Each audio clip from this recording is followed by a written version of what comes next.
अब next topic is care of teeth. अब हमें हमारे दांत की किस तरह से केयर करना चाहिए।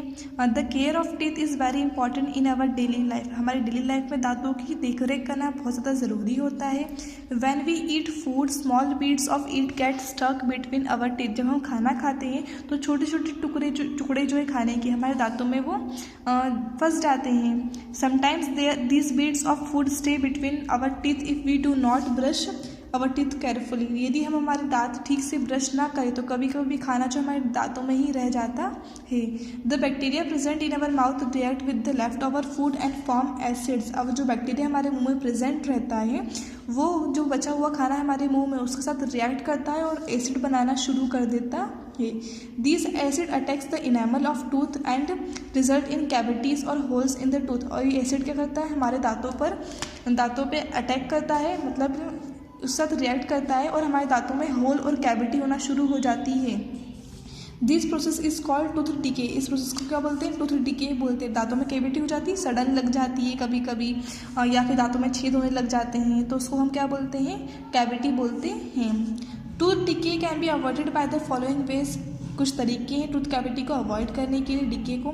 फर्स्ट है brush your teeth thoroughly at least twice a day for 2 minutes each time. आपको क्या करना चाहिए? अपने दांतों को ठीक तरीके से पूरी तरह से ब्रश करना चाहिए दिन में 2 बार और करीब 2 मिनट के लिए हर एक वक्त। Use a dry bristle brush for the first 2 minutes of cleaning. आपको स्टार्टिंग में जो सूखा ब्रश यूज़ करना चाहिए क्लीनिंग करने के लिए, फिर पेस्ट लगा के घी लगा के यूज़ करें आप। Limit floss your teeth daily after eating any food that will stick in your teeth. जब जो भी खाना खाने के बाद आपके दांतों में कुछ चिपक गया है, कुछ खाना रह गया है तो उससे आपको निकाल देना चाहिए। Limit acidic drink like soft drink, cordial and fruit juice. आपको जो सॉफ्ट ड्रिंक है, जो कोको कोला है और थम्स अप, ये कम मात्रा में पीना चाहिए और फ्रूट जूस भी कम मात्रा में पीना चाहिए। सॉरी हमें बताना भूल गई थी, हमारे 4 प्रकार के टीथ होते हैं। जैसे कि देखिए ये जो आगे के 4 जो रहते हैं 1 2 3 4, ये 4 जो हमारे कैनिन रहते हैं। इसके आइट साइड के जो रहते हैं वो आइट साइड के सामने के जो 4 जो है ये, जैसे कि 1 2 3 4, ये जो इंसिसर्स रहते हैं उसकी आइट साइड जो है वो 2 कैनिन रहते हैं। फिर उसके आइट साइड जो है 2 जो है हमारे वो प्री मॉलर्स रहते हैं और मॉलर्स रहते हैं। इस तरह से जो हमारे एक जॉ है, ये पूरी जॉ है, इसमें जो 16 टीथ रहते हैं और ऊपर की जॉ में भी 16 टीथ रहते हैं। नेक्स्ट है avoid using your teeth for anything other than chewing foods. आप अपने दांतों का यूज़ दूसरे कामों में ना करें, कि जैसे कि कुछ चीज़ तोड़ना है तो हम उस दांतों से तोड़ने लग जाते हैं, तो ये काम आपको नहीं करना चाहिए। दांत तो जो है सिर्फ खाने चबाने के लिए होते हैं। Visit your dentist if you have a dental problem such as toothache और ब्लीडिंग कम्स। यदि आपके दांतों में से खून निकलता है या फिर दांत दर्द करते हैं, दाढ़ दर्द करती है तो आपको डॉक्टर को दिखाना चाहिए। डेंटिस्ट क्या होता है? दांतों का डॉक्टर। नेक्स्ट है द टंग। अब टंग मीन्स क्या होता है? जीभ। The tongue is a muscular flap present in the floor of the mouth cavity. हमारे मुंह में क्या है? एक मैस्कुलर फ्लैप टाइप, मतलब जो है मसल्स की जो बनी होती है वो टंग रहती है। It mixes food with saliva and pushes it so that we can swallow it. ये क्या करती है? फूड में सलाइवा को मिक्स करती है और खाने को पुश करती है जिससे कि हम उसको निगल सके। स्वालो मीन्स क्या होता है? निगलना, खाना। If you carefully observe your tongue, you can see some teeny bumps on the surface. यदि आप अपनी टंग को ऑब्जर्व करेंगे तो आपको छोटे छोटे बारीक बारीक डॉट्स आपकी टंग पे नजर आएंगे। These are taste buds. ये क्या टेस्ट बर्ड्स होते हैं? And they help us to detect sweet, salty, sour and bitter tastes. और ये हमारी हेल्प करते हैं ये डिटेक्ट करने में, ये जानने में कि खाना मीठा है कि नमकीन है या कड़वा है या खारा है। The tongue also help us to speak. और टंग जो है हमारी बोलने में भी हेल्प करती है। नेक्स्ट है oesophagus. When a portion of the food is chewed the tongue help in rolling and pushing it to the pharynx. जब खाना चबाया जाता है जो टंग हमारी हेल्प करती है हमारे खाने को अंदर पुश करने में। From pharynx food passes to a long tubular oesophagus that runs along the neck and chest. अब उसके बाद फारिंग्स में इसका होता है हमारा हलक। तो हमारे हलक के बाद खाना जो एक लंबी सी ट्यूब जिसको हम ओसोफेगस बोलते हैं, जो कि उससे पास आउट होता है, पेट के अंदर जाता है।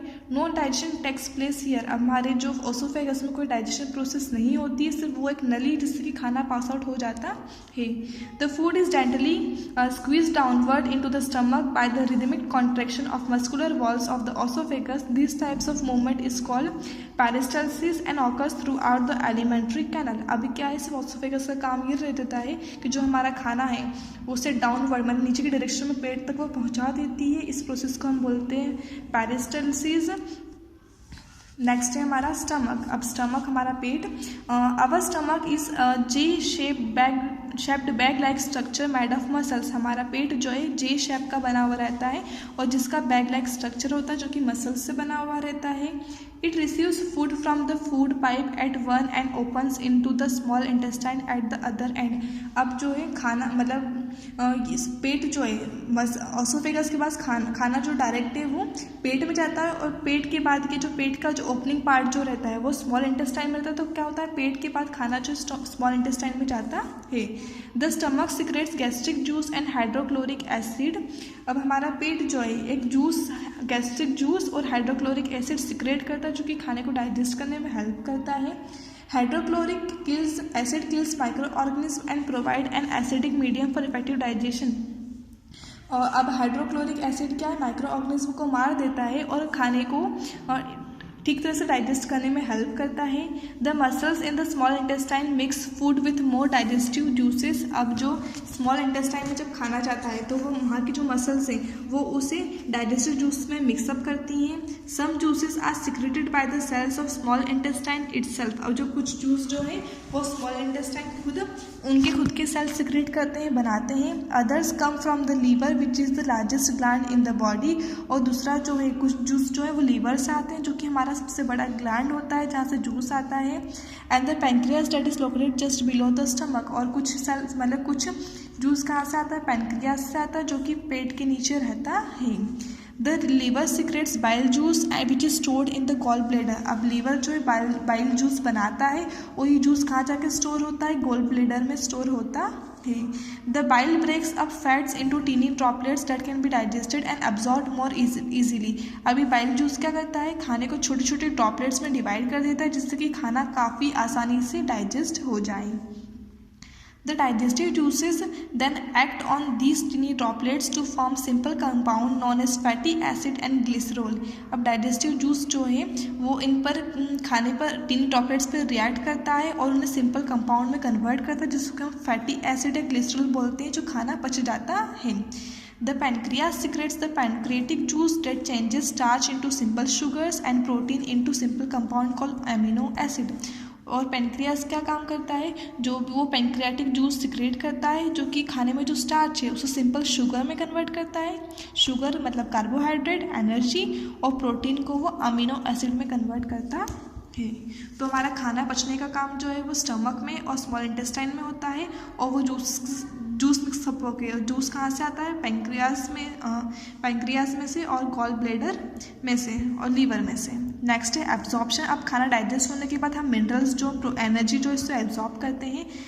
The wall of the small intestine has tiny fingers like projection called villi.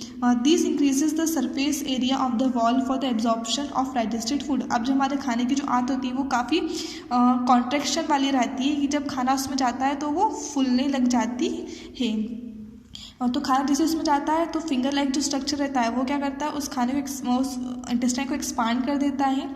This villi are richly supplied with blood vessels। they absorb nutrients and transport them to different parts of the body through blood। अब क्या होता है, उस intestine में Willie मतलब finger like structure रहता है, Willie रहती है, उसको विली बोलते हैं।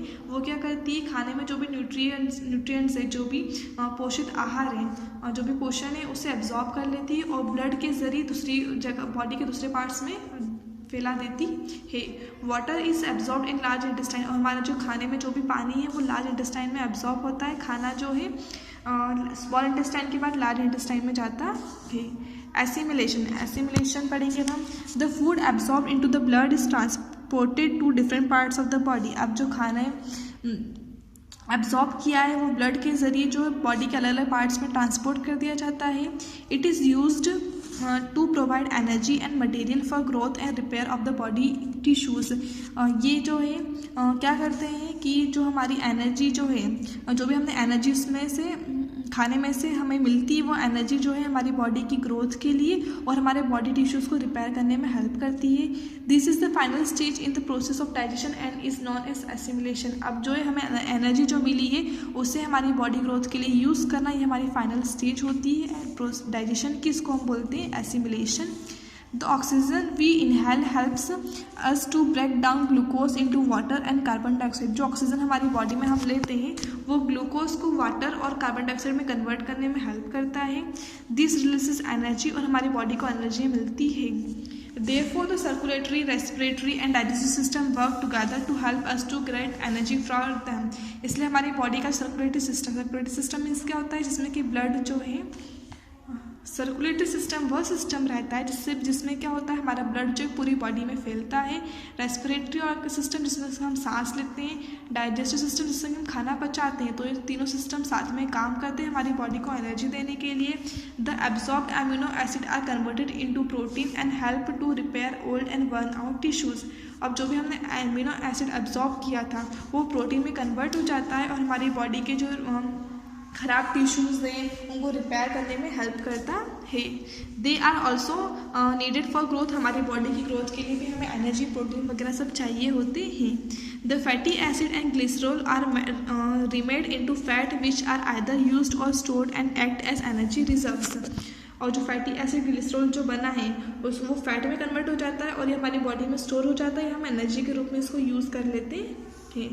नेक्स्ट है इजेशन। इजेशन मीन्स क्या होता है, खाने को बाहर, मतलब जो वेस्ट मटेरियल उसको बाहर निकालना। The undigested food along with water moves down into the large intestine. अब हमारा जो अनडाइजेस्टेड फूड जिसको हम पचा नहीं पाते हैं, जो कि हमारा बॉडी का वेस्ट मटेरियल है, वो पानी के साथ हमारे लार्ज इंटेस्टाइन में चले जाता है। The large intestine is shorter than the small intestine and is wider. Large intestine जो स्मॉल इंटेस्टाइन से पतली, मतलब छोटी रहती है, लंबाई में छोटी रहती है, लेकिन उसकी जो वाइड मतलब चौड़ी वो रहती है। It is about 1.6 metre in length, मतलब ये 1.5 मीटर समथिंग लंबी रहती है और 6 सेंटीमीटर चौड़ी रहती है। It absorb water and useful mineral from the watery mass of undigested food remains. अब जो भी वेस्ट मटेरियल वगैरह जो बच गया है उसमें बचे कुछ जो मिनरल्स है, जो पानी है, वो यहाँ पे एब्जॉर्ब कर लेती है। The undigested food materials become semi solid and is then called faeces. अब जो पानी था उसने एब्जॉर्ब कर लिया पूरा, तो जो अनडाइजेस्टेड फूड मटेरियल है, जो हमने खाने में मुंह से खाया था, थूक वगैरह मिला था, उसमें सलाइवा मिला था और जूसेस जो मिले थे, जिससे कि वो लिक्विड फॉर्म में हो गया था। अब लार्ज इंटेस्टाइन ने पानी सारा सोख लिया है, तो ये जो है सॉलिड फॉर्म में कन्वर्ट हो जाता है, इसको फेसेस बोलते हैं, हमारी बॉडी का waste material. It passes through the large intestine and store in the rectum. अब लार्ज इंटेस्टाइन से पास होने के बाद ये रेक्टम में स्टोर हो जाता है। It gets expelled out from the body through anus at periodic intervals. और टाइम टू टाइम क्या होता है, हमारी बॉडी से जो वेस्ट मटेरियल है वो एनस के थ्रू बाहर निकल दिया जाता है। नेक्स्ट है रूमिनेंट्स। अब आपने देखिए मैक्सिमम ऑब्जर्व किया होगा कि जो गाय भैंस वगैरह हैं वो जब फ्री बैठी रहती है तो उनका मुंह हमेशा चलता रहता है, तब वो कुछ चीज़ खाती तो है नहीं। लेकिन रूमिनेंट्स में क्या होता है, वो सारे एनिमल्स रहते हैं जो कि उनके पास डाइजेस्टिव सिस्टम में जो है 2 स्टेप रहती हैं। पहले वो जल्दी जल्दी खाने को खा लेते हैं, उनके पहले वाले वो उसके बाद फिर से क्या करते हैं, जब उन्होंने खा लिया है तो फिर से उसको बाहर, मतलब फिर से उसको मुंह में लेकर वो चाटते हैं और फिर से दूसरे वाले पेट में जाके वो डाइजेस्ट होने लग जाता है। तो रूमिनेंट मीन्स क्या होता है, डाइजेस्ट सिस्टम, इसमें 2 स्टेप रहती है। Ruminants are hooved plant eating animals that digest their food in 2 steps. अब रूमिनेंट्स वो एनिमल्स रहते हैं जो कि पौधों को खाते हैं और उनके डाइजेस्टिव सिस्टम में 2 स्टेप रहती है। सम एग्जाम्पल्स, कुछ एग्जाम्पल क्या है, काऊ, बफेलो, गॉड, शीप और बाइजन। अब क्या the 2 steps involve in eating of ruminants are, 2 step कौन सी है, फर्स्ट हम पढ़ेंगे the ruminant first eat the food and regurgitates और semi digested food called cud. अब रूमिनेंट क्या करते हैं, पहले जब खाने को वो खा लेते हैं एंड रीगर्गिटेट्स, क्या पढ़ेंगे हम, रीगर्गिटेट्स। तो रीगर्गिटेट्स में क्या होता है, खाने को पुश करना या बहना। तो वो जो है खाना जो है सेमी डाइजेस्टेड फूड, वो पार्शियली डाइजेस्ट होता है, पूरी तरह से डाइजेस्ट नहीं होता, जिसको हम कड बोलते हैं। मतलब उन्होंने जो खाना खाया है वो जल्दी जल्दी चबा लिया है और उसको कड में कन्वर्ट वो कर लेते हैं। The ruminant then eats the cud when at rest और जब वो फ्री बैठे रहते हैं, जब पशु जब फ्री बैठे रहते हैं तो वो उस कर्ड को फिर से अपने मुंह में ला के चाटने लग जाते हैं। This process of eating the curd is called ruminating, और उसको क्या बोलते हैं? रूमिनेटिंग प्रोसेस को हम बोलते हैं। Ruminants have a special stomach with 4 chambers. अब रूमिनेंट्स के पास स्पेशल टाइप का स्टमक उनका पेट जो स्पेशल टाइप का रहता है, जिसमें कि 4 चैम्बर्स रहते हैं। These chambers are rumen, reticulum, omasum and abomasums. अब ये क्या 4 इसके नाम दिए हैं, इसको डिस्क्रिप्शन हम पढ़ेंगे। फर्स्ट क्या है? Roman. Roman is the largest chamber of stomach, it is mainly use for storing food. अब रूमन क्या सबसे बड़ा चैम्बर रहता है जो पेट का, जो कि क्या करता है, उन्होंने जब जल्दी खाना खाया है तो जल्दी खाने वाला जो मटेरियल है वो यहाँ पे स्टोर होता है। From the Roman the food enters the second chamber called reticulum. अब रूमन के बाद जो है खाना सेकेंड चैम्बर में जाता है, उसको रेटिकुलम बोलते हैं। In fact rumen and reticulum are closely associated and their content mix freely. अब रूमिनेंट और रेटिकुलम के आपस में बहुत ज़्यादा क्लोजली जुड़े हुए रहते हैं। In these 2 chambers the food is partially digested and converted into a soft pulp called the curd. अब इन 2 चैम्बर में क्या होता है? फूड जो है पार्शियली मतलब आधी तरह से डाइजेस्ट होता है और उसे हम सॉफ्ट पल्प मतलब गीले खाने में एक तरह कन्वर्ट कर देते हैं, लिक्विड फॉर्म, इसको हम कर्ड बोलते हैं। तो फर्स्ट क्या है? रूमेन है, पहले खाना जाता है रूमेन में, फिर जाता है रेटिकुलम में। इन दोनों में क्या होता है? खाना पार्शियली डाइजेस्ट होता है। By passing the first 2 chambers, it enters the third chamber, omasum, where food is broken down into still smaller pieces. Excess water is absorbed. अब क्या उसके बाद 2 चैम्बर से पास होने के बाद वो थर्ड चैम्बर में जाता है, जिसको हम ओमेजम बोलते हैं। यहाँ पे फूड जो है वो छोटे छोटे पार्ट्स में डिवाइड होता है और खाना जो एक्सेस ज़्यादा पानी जो है वहाँ पे एब्जॉर्ब हो जाता है।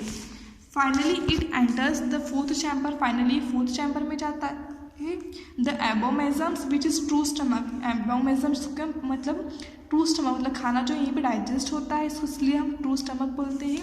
Enzymes act upon the food and digestion progresses. यहाँ पे एंजाइम्स जो है वो खाने पर रिएक्ट करते हैं, न्यूट्रिशंस एब्जॉर्ब करते हैं और खाने को पूरी तरह डाइजेस्ट यहाँ पे वो करते हैं। चैप्टर